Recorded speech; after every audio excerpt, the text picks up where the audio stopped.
You've been building your business for a while now. You're showing up, you're creating content, and you're putting offers out. And what you want more than anything is for people to think of you when they have the exact problem that you solve. But instead, you're spinning your wheels, jumping to new offers, new platforms, new strategies because nobody ever told you that trying to be everything everywhere is exactly why nobody thinks of you for anything. Put more bluntly, the problem isn't your audience size or your content or your offer. It's that nobody knows what to associate your name with. And that is a very fixable problem. Today, I want to tell you why that's actually the thing that's keeping you invisible and what it takes to become the McFlurry of your industry. Yes, the McFlurry from McDonald's. Stay with me. I always land the plane.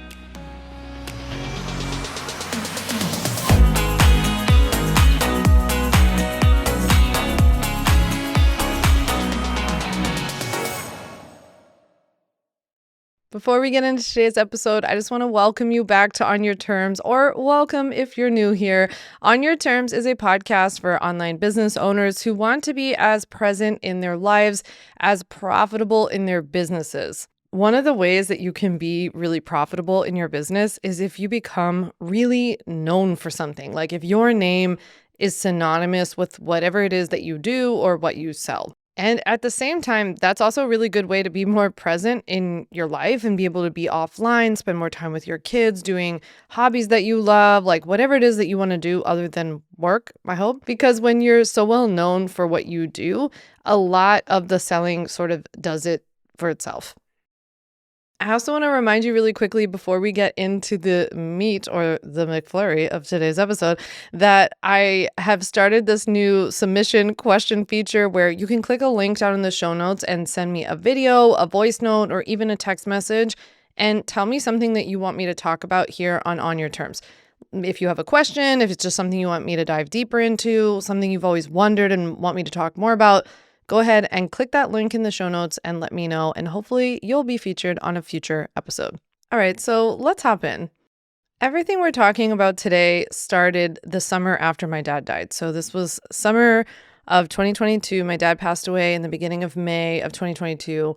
And I, was obviously pretty depressed, obviously very deep in the grief and the loss of just having lost my dad. And I made this bucket list for my summer. And turns out, looking back on it, I'm like, wow, this was really I call it my depression bucket list because it was all just really funny. It was all like, I want to go get a McFlurry at McDonald's. I'm going to get a Frosty at Wendy's. I'm going to get a milkshake at Chick-fil-A. And I'm pretty sure there were a couple of others that were like, get a donut at the farmer's market. Like everything was just really sad, but also sounds also very fun, but not so fun for my blood sugar. So I was texting my friend Michelle about it the other day because I drove by this McDonald's where I had this kind of funny, when I went to go get the McFlurry that was on my bucket list that summer, I had a funny interaction with the people who work there. But when I was texting her about it, I said to her, poor Burger King, they never even made the list. And like how all of these places were on the list for all of these delicious desserts that are very like, household names, I guess. Like everybody thinks like Wendy's, Frosty, right? Like who didn't used to dip fries into a Wendy's Frosty in high school? I don't know. Everyone should. And then I thought about it and I was like, yeah, because Burger King's not known for anything dessert-wise, right? Like I actually had to think for a moment, even food-wise. I was like, oh, right, I guess they have the Whopper. I should disclaimer this by saying I don't eat red meat. I haven't eaten red meat in a little over 16 years, and I don't eat pork or ham either. So like I'm not exactly your like ideal customer when it comes to fast food. So I wasn't sure if I was just missing something and giving Burger King a hard time. So I go on their website. And on their website, I scroll to the menu, go to desserts, and boom. Nope. I was not wrong. They are not known for any desserts. In fact, I was really surprised just even from like a marketing perspective. They only have 3 desserts listed, one of which is a chocolate chip cookie. Okay. It's just like how boring. Second let me go back and say chocolate chip cookies are my ultimate favorite thing in the world. I just was like, we're talking about Frosties and McFlurries and you have a chocolate chip cookie? It's not happening. So anywho, they have a chocolate chip cookie. Then this was the real kicker.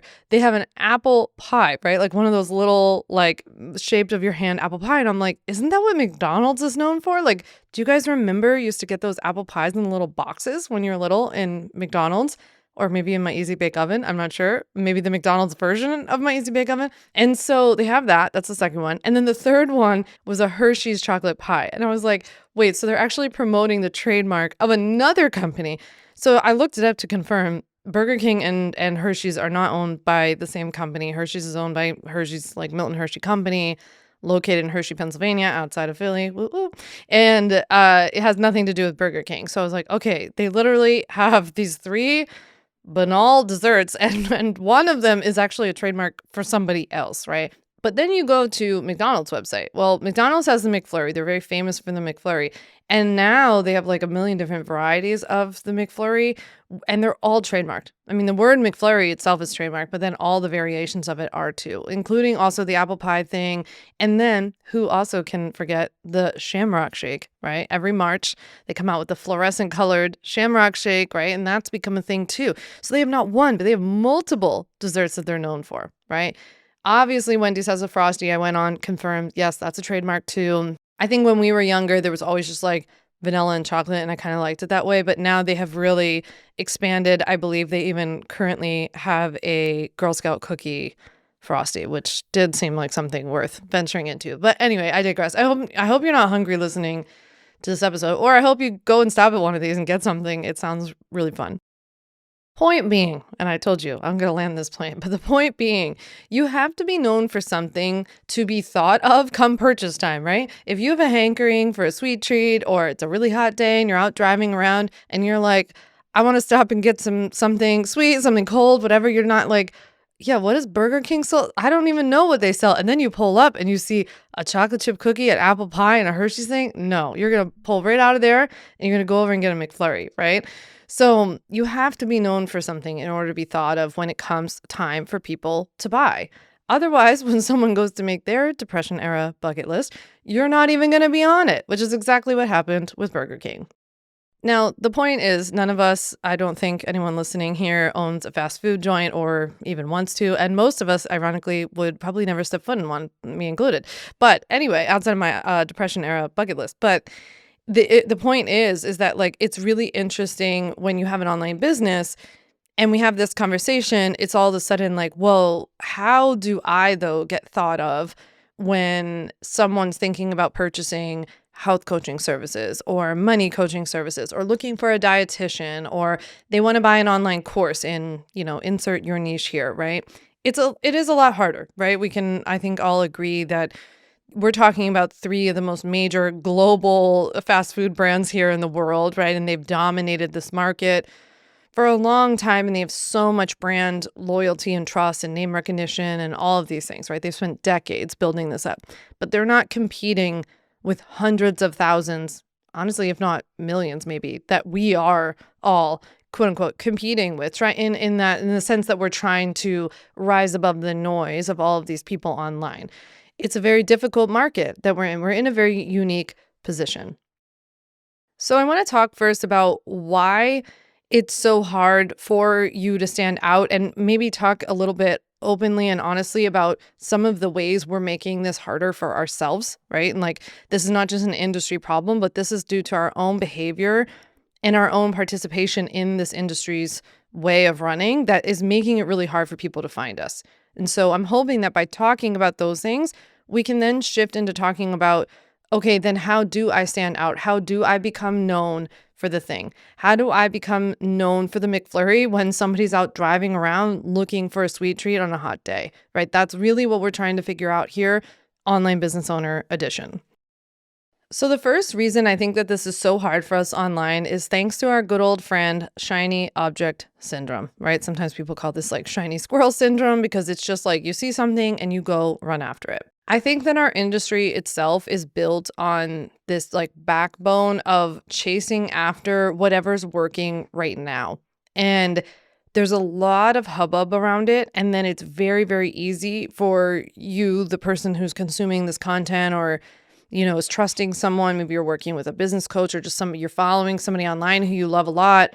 And then you see them saying, 1 week all chips in on Substack, like, this is the place. If you're not there, you're dead. And then the next week, it's like, oh, if you're not on Snapchat or whatever.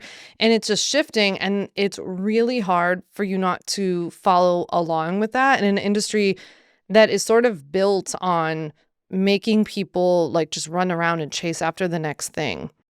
This goes for whether the thing that's changing is like the platform du jour, right? Like whether it's Instagram or TikTok or Substack or YouTube or something, all the way down to like the format that we use for those platforms or just format for our content itself, our offers and how our offers are structured. I mean, the offers that were like quote unquote cool to have back in 2016 when I started are barely visible now, right? And I see like everybody just like scurries over here and then scurries over there, and they all start offering the same thing the same way.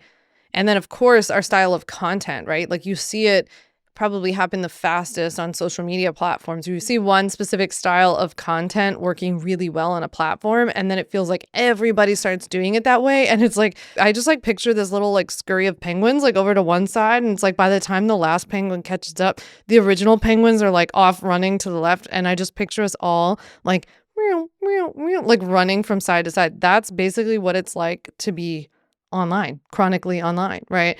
And so it's very hard to become known for one thing if you're constantly changing platforms, changing content styles, changing offers, changing your format, right? The more those things change, the more difficult it is for people to just have enough time with you and have enough consistency and familiarity with you to really understand what you do. The next is pressure to add more offers. So people feel, for whatever reason, that they need to sell a lot of different things in order to have a successful business. You know, I get that from the outside. It makes sense that you're like, okay, if I want to make $100,000 per year in my online business, just having one product seems like very difficult to make $100,000. So if I make 5 products, it like lowers the pressure on any one kind of product that I sell in order for me to hit that goal, right?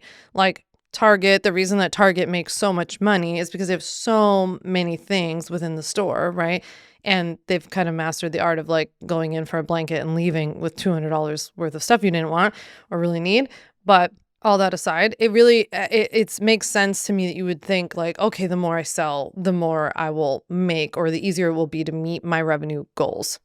But I don't think what people realize is that this actually dilutes what you're known for instead of strengthening what you're known for. So when you really dilute your offers and your all the different products that you're selling and all of that, they're all going to come with different marketing messaging. Obviously, they're all going to need to be for a little bit different of a person, of a customer. And so then that's going to change the way you talk about them and how you talk in general and what kind of content you create.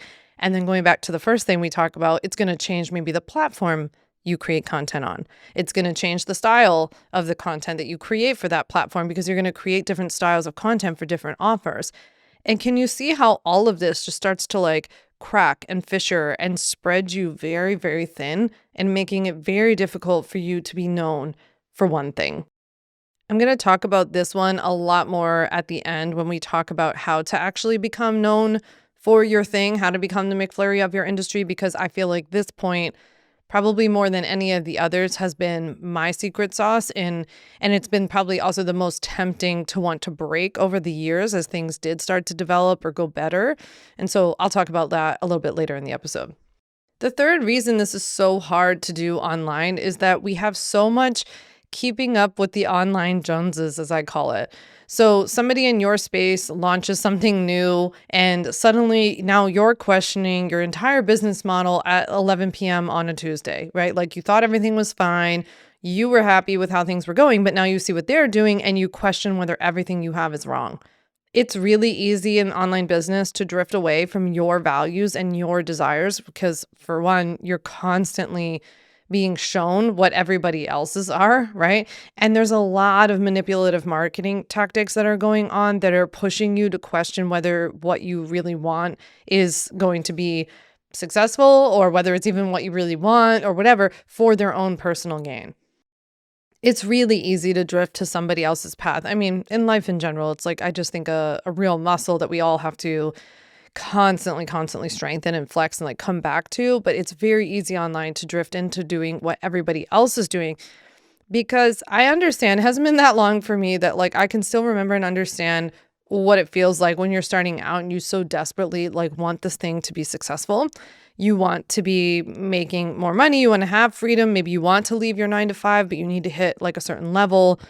And it makes sense to me that when you're looking at other people online who you perceive to be those things, that you're just like, well, if I just do that, then that will be my path and that will make it easier.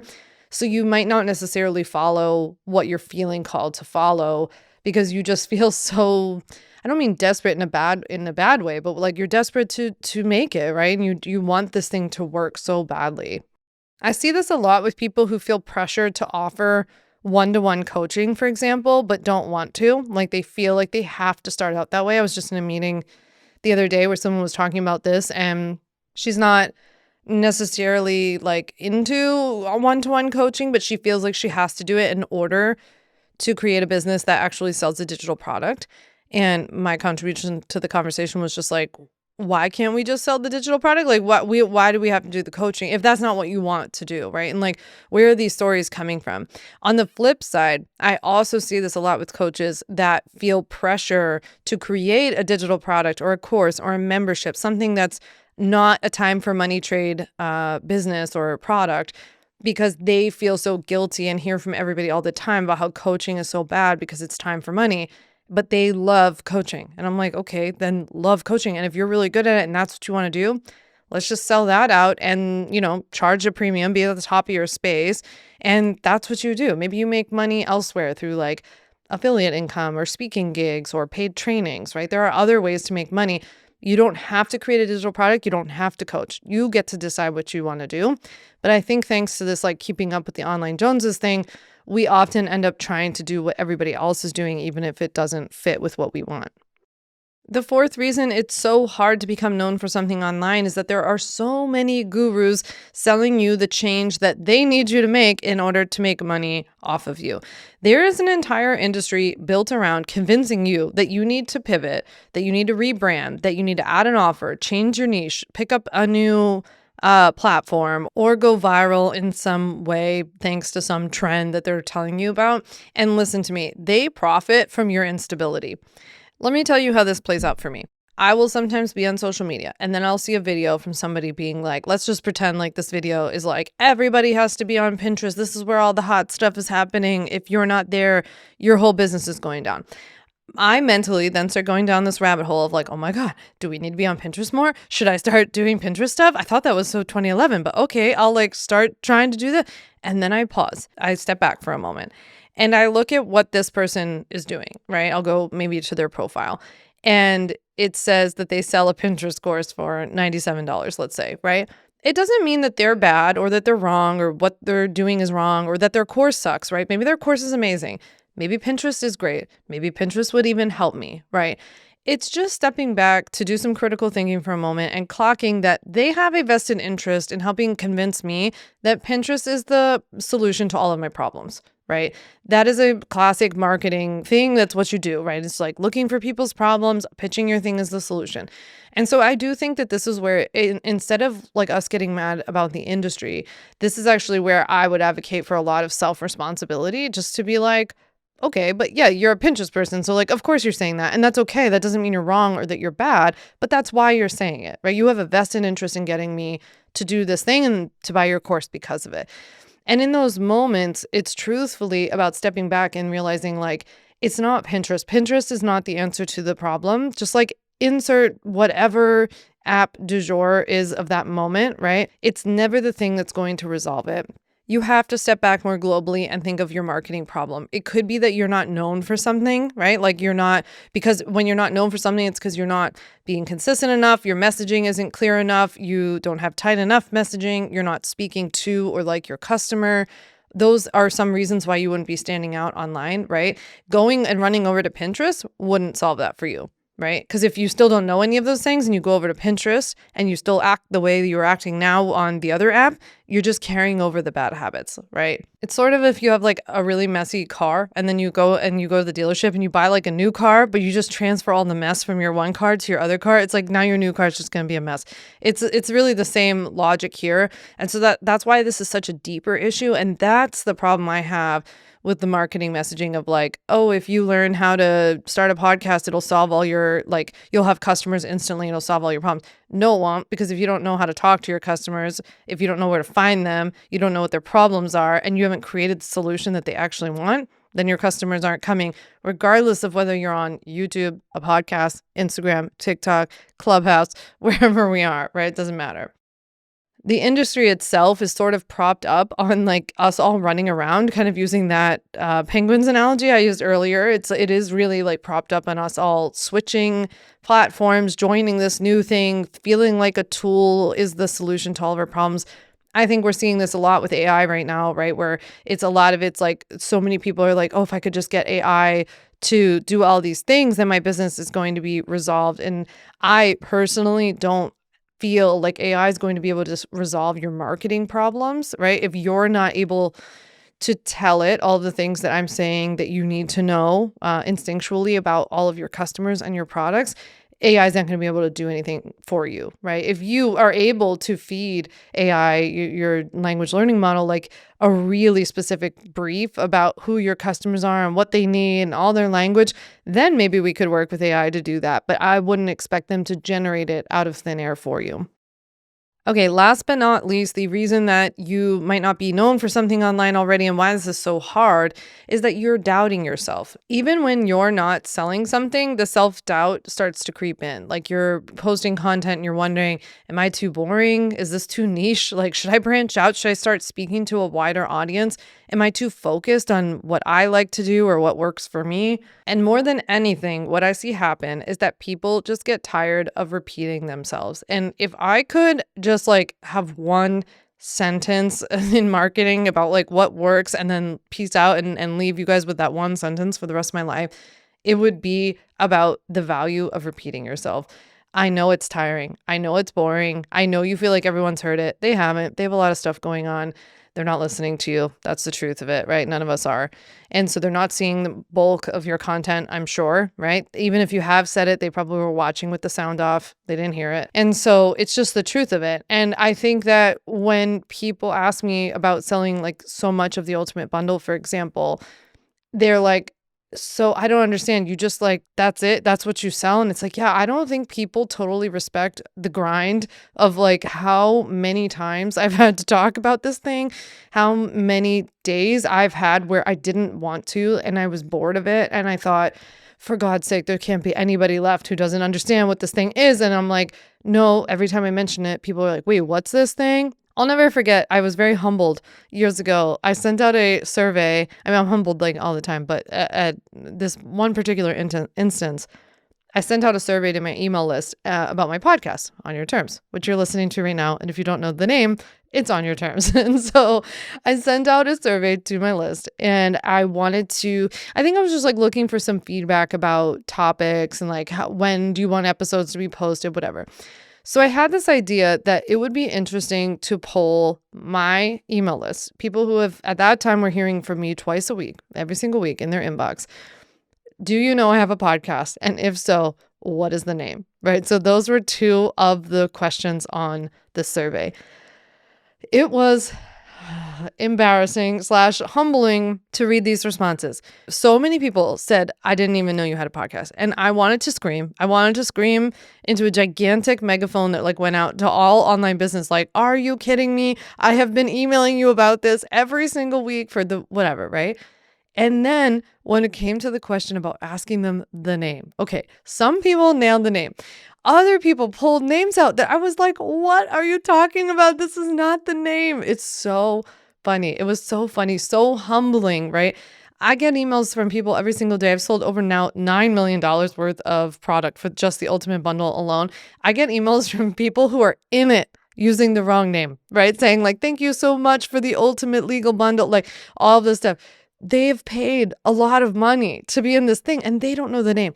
So I'm bringing this to you as an example because if this is what's happening to me with a large audience, with doing something for a long period of time, repeating myself all the time till the cows come home, imagine what might be happening if you have a relatively new thing, right? Or even 5 years down the line, people still don't know the name. They still don't know what you're talking about. They probably still don't even know who you are, right? So repeating is so valuable. For the person who's listening who sometimes struggles to stay on topic in their like online channels, whether it's on Instagram or elsewhere, because you're bored, right? And you're just feeling like, "Oh, I just like cannot create another thing that's about this topic or whatever." Here's what I want to tell you. I would invite you to think more about the content you create for your business as business. It's work, right? And so you have to figure out how many pieces of content do I need to create for this thing, right? Just as if you were creating it, like if you worked for someone's business and you were their social media manager, how many pieces of content would you recommend? Is it 3 things per week that goes on this thing, or 1 podcast episode a week, or whatever it is, right? You have to decide and kind of treat it like it's a business. And I mean, I also recommend like batch creating so that you're not burning yourself out on like a daily basis and all of that. The second thing, though, that I think is even more impactful is that at times when I've been the most bored in my business, or I was tired of repeating myself, it was an invitation for me to tap into my creative outlets outside of my business. And to do something that filled up my cup that had nothing to do with work. I think that's what my mistake was in those times, was like I was looking for my business or looking for being on social media to be fun. And I was like, well, it's not fun. It's work, right? It is what it is. It's just work. I talk about this on the podcast all the time.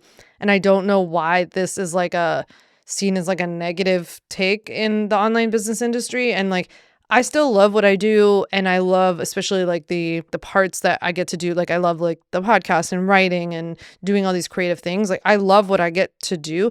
I'm not always in love with it in every single moment and every single day and every scenario. Right? It's very similar to marriage, I think, in that way. And that like it's something that sometimes feels like work and you have to work towards and put energy towards. And sometimes it just feels like a job. And those are typically times that I then have to turn and be like, maybe this is a sign I'm not having fun in my real life, right? Because then I'm looking to the wrong thing to provide me with this enjoyment. And it's not really its responsibility, to be honest. Another option that you have too, and that I think is really helpful, and this is pretty much what I'm doing with my Substack. I started a Substack called Beyond Business, where I'm writing about things beyond business, but I'll leave a link in the show notes for you. But I think giving yourself a creative outlet within my business that I try not to focus on the results for. So like if you're somebody who likes talking about your topic area, like I like talking about business, I like talking about marketing, like writing a funny piece about like breaking down the dessert strategies of fast food brands would be something that would be like fun for me. It does nothing for my business unless I turn it back into like some sort of lesson or whatever. But that's not everything has to do that. And I feel like in the past I've been the queen of being like every single thing has to have this like call to action that goes back. It's true in the sense of like making sure that you kind of have your homework done within your business, right? Like keep making sure that the bulk of your stuff is done that you need to drive enough traffic to your business to be profitable and to be successful within your business, whatever that means for you. Beyond that, though, I think there's so much room to like start a creative outlet that, well, first of all, could have nothing to do with business at all. Like you could start a YouTube channel about your gardening habit when you're a money coach, like you can do that. It's okay. You can just do it for fun and you don't have to start paying attention to any statistics or anything. But I think like my Substack is probably an example of something that I'm trying to do and always having to come back to this, right? And like re-navigate myself, reorient myself, but that I'm trying to do where it's like, it's kind of about what I do. It's kind of like a behind the scenes peek of what it's like to run a business like this, but I'm not doing it for any sort of gain or of any sort, right? I'm doing it truthfully and transparently to become a better writer. It's really an outlet for me. For one, I love writing and writing feels like the most expressive to me. And then 2, just to get better at it because I feel like I need repetition. And so it's just kind of a fun way for me to practice doing that. So all an invitation for you to think about if you're one of the things that you're struggling with is like doubting yourself, feeling bored, feeling like you're repeating yourself. So far this year, the law has been cracking down on online business. And in my humble opinion, if you're running an online business or plan to start one in the next 6 to 12 months, it's really important to get informed about which legal foundations you need to have in place ASAP. I've got a free legal class that helps you learn how to start an online business the right way. It's called 5 Steps to Legally Protect and Grow Your Online Business. And in it, I'm going to cover the 5 simple steps that you need to take to create a business from scratch or make the one that you've already started legit. Sign up for my free legal class right now by clicking the link down in the show notes or head to my website, samvanderwielen.com. Let's declare this month as the month you'll inform yourself about what you need to have in place. After all, nobody is going to do this for you. You have to do it, I'm sorry to say. And I want to help over 10,000 people this year start an online business before 2026 ends. If you can't find a time that works for you, sign up anyway because I will send you the replay. I'll even send you a private podcast link so you can listen to the replay on the go. So press pause, my friend, click the link in the show notes to register for my free legal class right now. All right, have you done it yet? Because I will literally just sit here and wait for you. I'll have my podcast team insert Jeopardy music while you go sign up. It's that important. Or maybe we'll just have to use crickets because Jeopardy music might be copyright infringement. Or maybe I'll just sit here with some awkward silence. All right, you did it. Good job. I'll see you at class. I can't wait. Now, let's get back to the episode.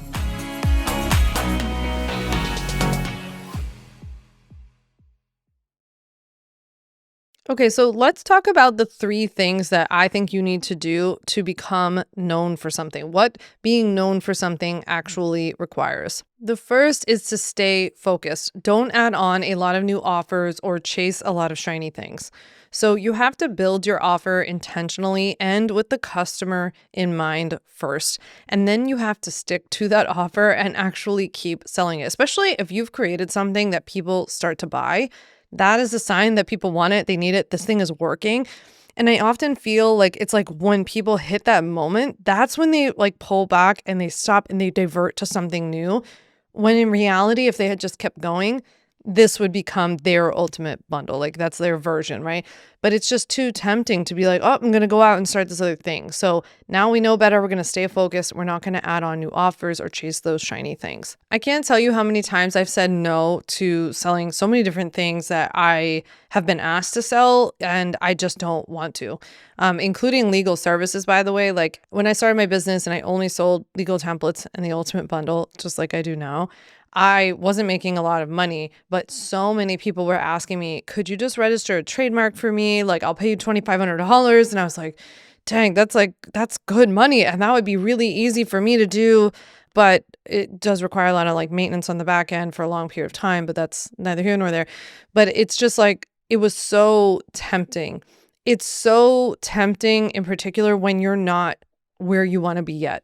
Right? It's really easy for somebody like me now to just be I'm not selling that stuff. I don't want to do it. But when I wasn't making enough and needed to make more, it was really hard to keep saying no. I feel a natural question that you might be thinking is how did you know though? How do you know which things to turn down? And how did you know to keep your head down? I think that's kind of what I was saying was if you're I had started to make sales, it obviously wasn't enough sales quite yet. But I had started to make sales and I started to see that what I was doing was working. When I talk about this product in a certain way, I see that it gets a response from someone. I hear from them, they email me, they DM me. When I have a conversation with them, I'm really getting it. I'm getting what their problem is. My product is solving their problem. And so I'm going to keep going. I think I had to tap into that confidence of this thing that I'm doing is working. Of course, it's not working enough yet, but it will. And it's definitely not going to work enough if I quit on it now, right? And so I saw all of these other things as diversions of my time, my energy, my attention, money, right? I was going to have to invest money. And all that was going to do was crack me, split me into a million little pieces and just make it impossible for me to carry out something that I was I think this could really be a thing if I stick with it. I think I made a ton more in the long term and maintained my life and my flexibility, which to me is the most valuable thing. That is my currency, is life flexibility, day flexibility. I think I was so scarred and burned by being a corporate lawyer that I just never ever want to go back to doing that. I'm like so haunted, but I still have nightmares about where somebody comes and tells me I have to be a lawyer again. And it literally, like, even saying that makes me so sick. And that is so valuable to me that that's kind of my North Star. Like, so you have to figure out what your North Star is and like what's the value in what you're doing, what's valuable to you, what's guiding you in this whole process. And does this thing that you're feeling like, I don't know, tempted to go after, does it pull you away from that North Star vision? Right. So, for example, like if my North Star is this freedom and flexibility and that I want to have a life outside my business, well, starting to take on a bunch of legal services is like a super fast way to kill that because it makes me tied to clients, which I'm not currently at all. And with trademarks in particular, you have tons and tons of filing requirements, not only upfront, but at the 5-6 year mark and then the 9-10 year mark. So you have to calendar things in the future. You have to send letters to people 5 years down the line, 10 years down the line. Like this is an investment in the future. And I was just like, no, that is not what I want to do. As tempting as that $2,500 sounds now, does like spread it over that time and map it onto your values. That does not seem so worth it. The second thing that you need to do to become known for something is to work on clear messaging so that your audience knows who you are, what you do, and how they can pay you money for it more than anything. Okay, so I'll give you a bad example of how I see this in real life first. And at first I tried to go on Instagram and I found a couple of actual bad examples. And then I was like, I don't have the heart to call, like, I'm never going to read somebody's bio aloud and like on a podcast or anywhere else and be like, here's Michelle's bio. Listen how horrible this is. It's not in my constitution.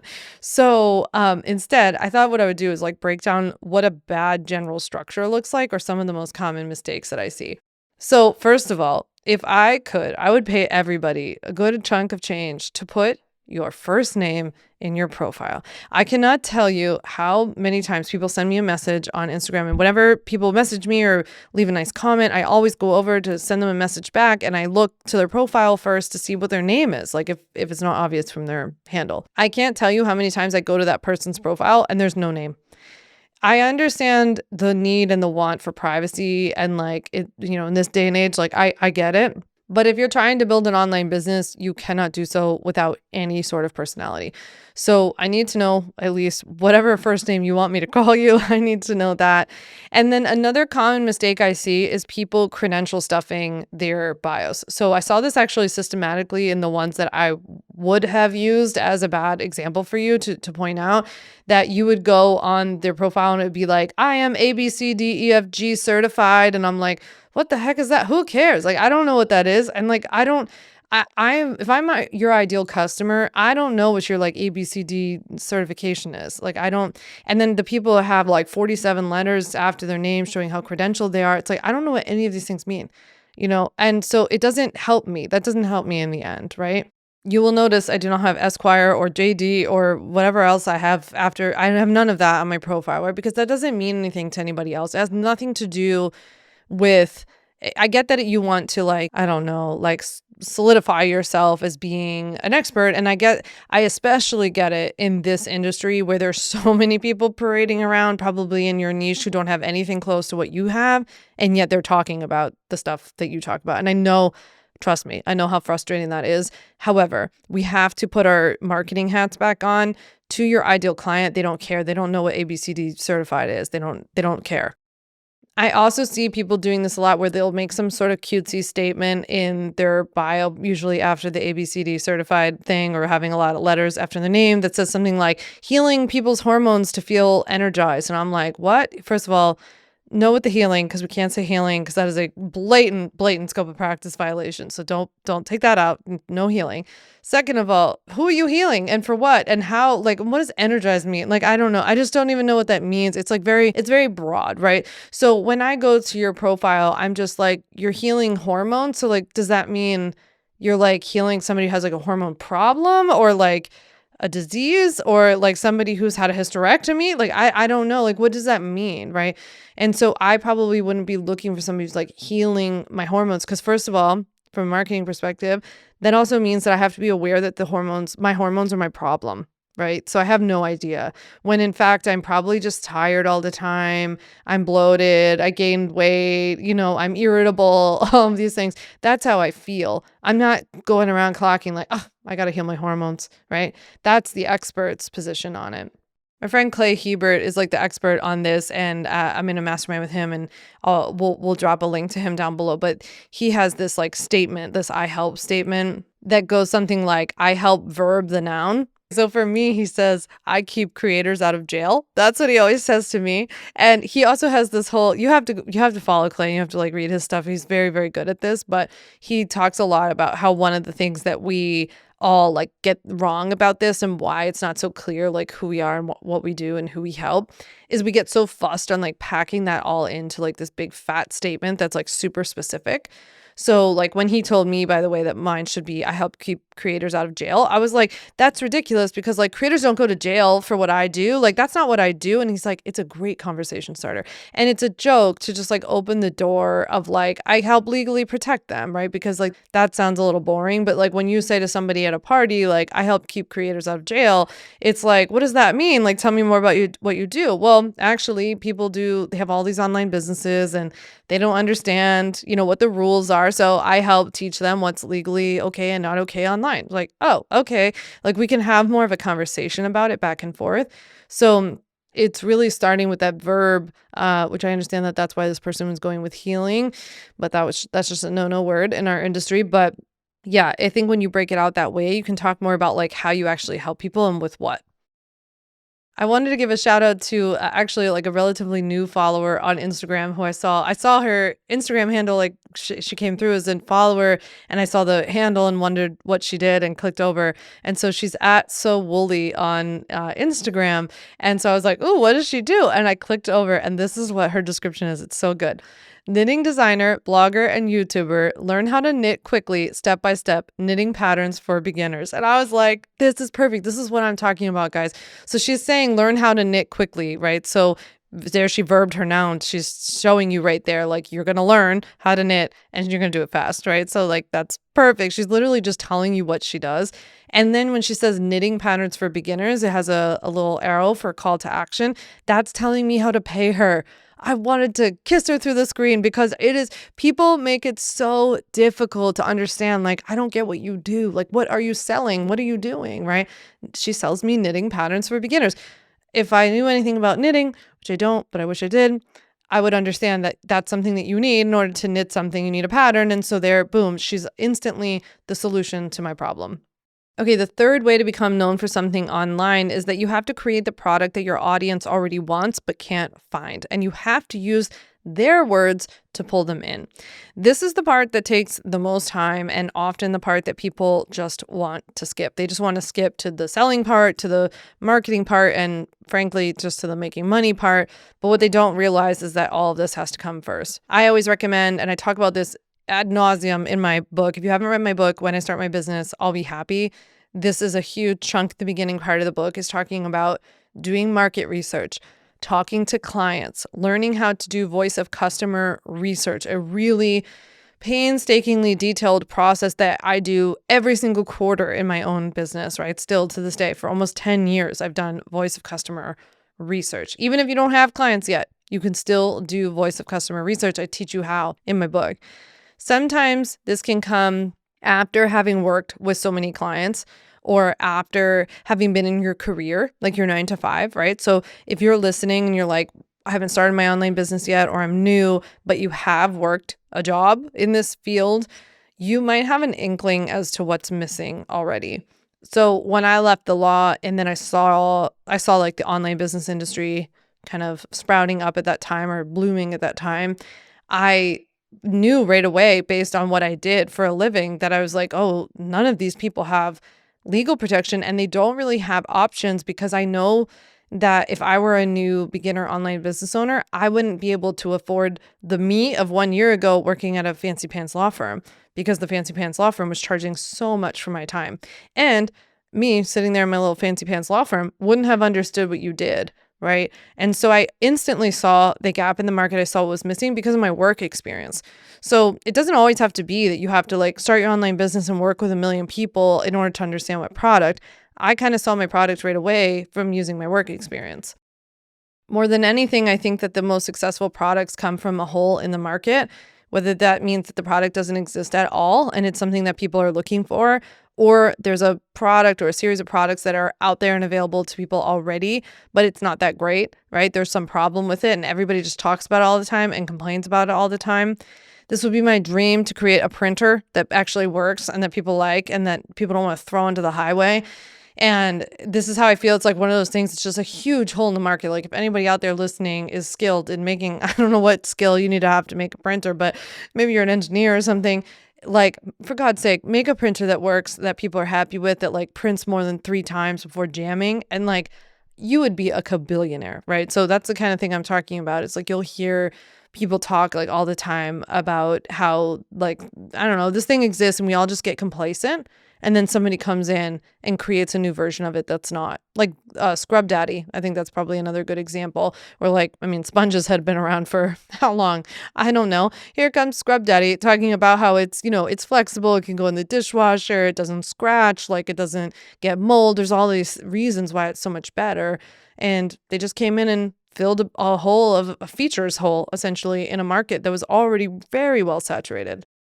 So the goal here is not to be everything to everyone, which I understand can feel a little counterintuitive, maybe from where you're sitting right now, where you feel like in order for your business to be successful, you gotta branch out, be more like, basically like widen your arms in order to invite more people in. But I am making the argument here today that by doing that, you're really diluting who you are and what you become known for online.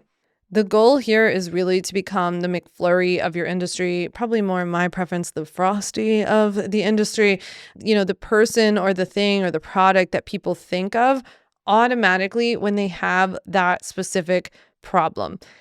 Some people will say to me like, oh yeah, whenever I think about legal stuff, like I just think you're the go-to person. You're the person I've thought of, right? And in their mind or in this little corner of that part of the world, like that's what I've worked hard to become associated with. There are other people who do what I do who are that person to their little corners of the internet, right? And the world still goes round and round. To me, that is truly just like what builds a business that lasts, is when you become known for something, your name is kind of synonymous with your product or your area, your focus. I guess what I will have to keep you tuned to is that, like, I don't know what the 2.0 version of this is. I don't know what it is like when you become known for something and you're synonymous with something, and then you're kind of like me and you're like, well, what if I want to become known for something else now? Like, how do I evolve from here? So I'll keep you posted. I guess I'm doing it in real time, while still maintaining being known for the thing that I sell. So it's a really funny, I don't know, I feel like I'm in like a funny place. Obviously, if you want to hear any more about that, always let me know, or my DMs are open. With that, I'd love to hear from you and whether or not you like this episode, whether this was helpful to you in any other way. I really, really want this to be a two-way street where I hear from you after you listen, or read, or whatever it is that you do. So you can reply to my email, send me a DM on Instagram at @SamVanderWielen, whatever you'd like. And if this topic is one that you realize you need to dive deeper on, you want to learn how to build a product that's geared towards customers who already need it, you want to learn my voice of customer research strategies, you want to learn how to speak more like your customers so you can attract more of them, definitely pick up a copy of my book, When I Start My Business, I'll Be Happy, anywhere books are sold. I really appreciate you listening. And with that, I'll chat with you next week.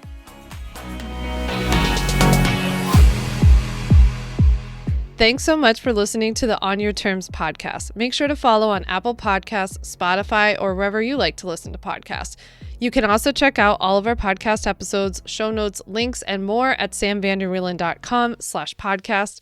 You can learn more about legally protecting your business and take my free legal workshop, 5 Steps to Legally Protect and Grow Your Online Business, at samvanderwielen.com.